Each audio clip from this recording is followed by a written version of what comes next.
Salut mes amis, j'espère que vous allez bien.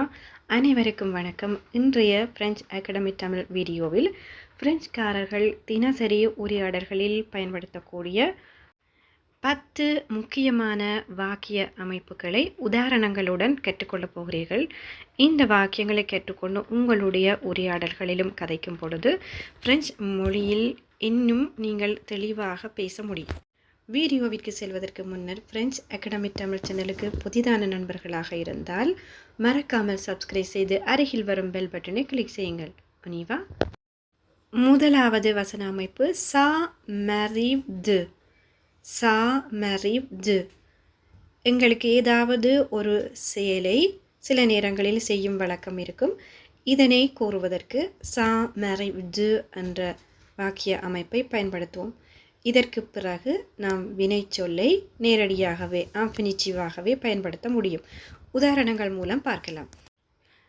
நான் சில சமயங்களில் மிகவும் சீக்கிரமாக எழுந்திருப்பேன்.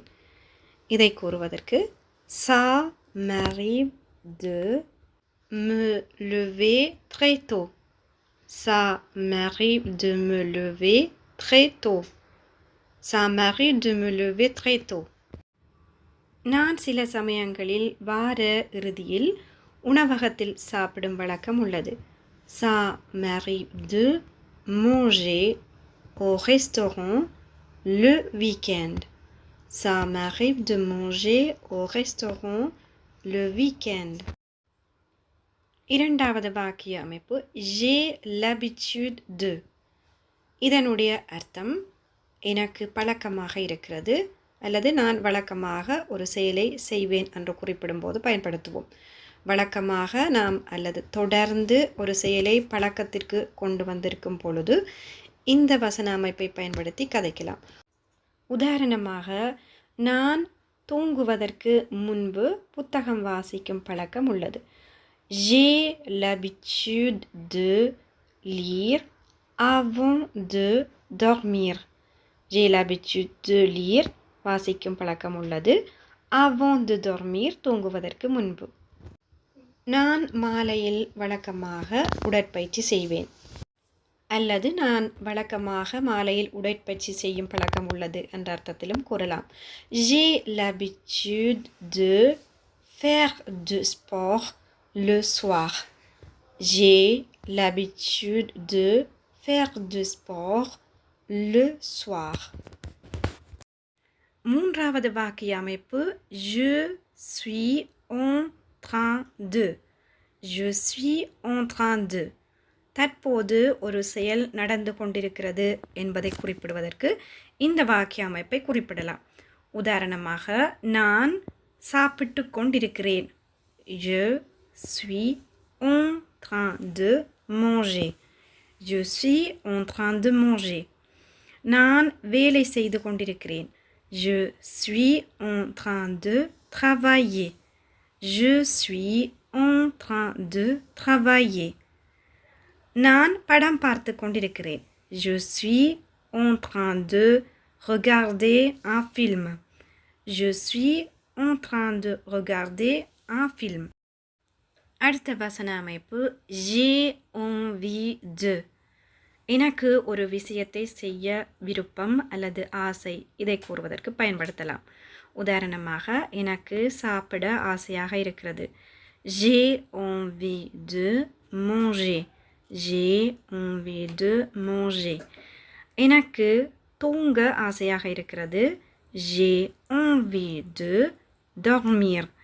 j'ai envie de dormir. இங்கு கவனித்திருப்பீர்கள்.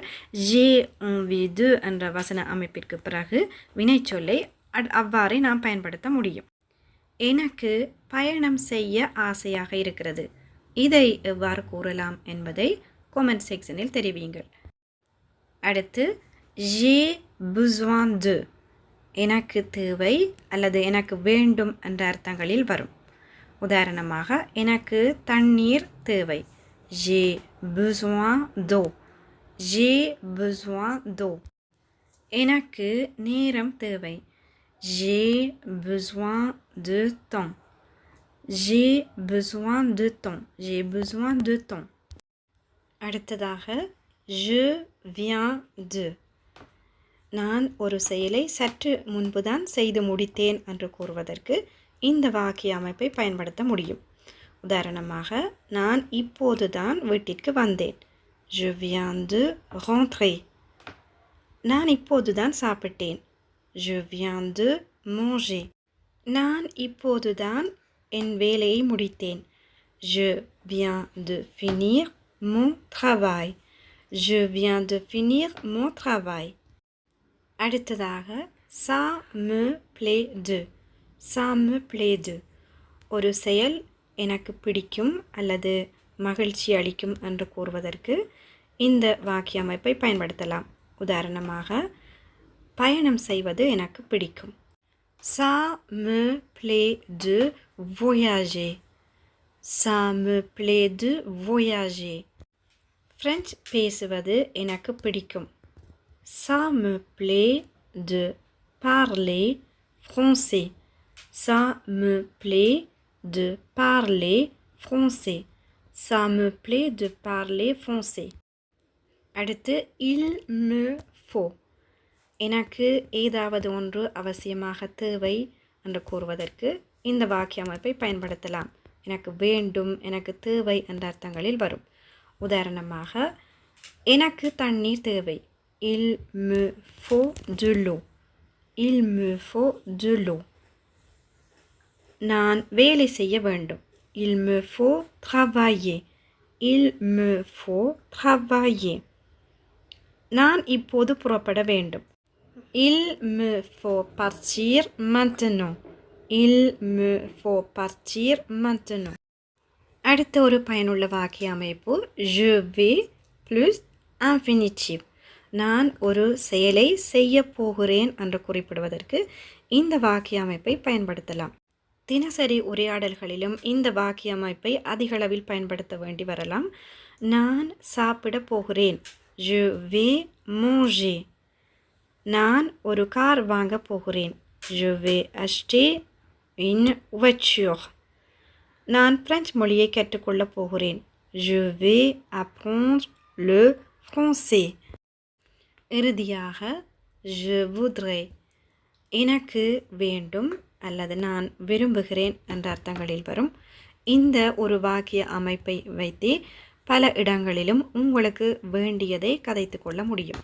உதாரணமாக, மருத்துவரிடம் ஒரு அப்பாயின்மெண்ட் எடுக்க விரும்பினால் je voudrais prendre un rendez-vous.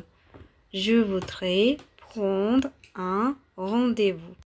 Je voudrais என்பது vouloir, இதனுடைய மரியாதையாக கேட்பதற்கு பயன்படுத்தும் ஒரு வடிவம். அடுத்து, சந்தையில் சென்று எனக்கு 2 கிலோ தக்காளி வேண்டுமென்றால் je voudrais 2 kilos de tomates s'il vous plaît. Je voudrais 2 kilos de tomates s'il vous plaît. நான் உங்களுடன் பேச விரும்புகிறேன். இது எவ்வாறு கூறலாம் என்பதை கமெண்ட் செக்ஷனில் தெரிவியுங்கள். ஓகே ஃப்ரெண்ட், இந்த வசன அமைப்புகளை திரும்ப திரும்ப கேட்டு நீங்களும் பயிற்சி செய்து கொள்ளுங்கள்.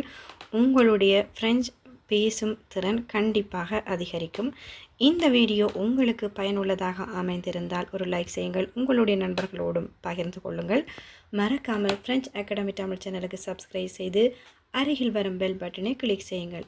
அடுத்த ஒரு பயனுள்ள வீடியோவில் சந்திக்கும் வரை நன்றி, வணக்கம்.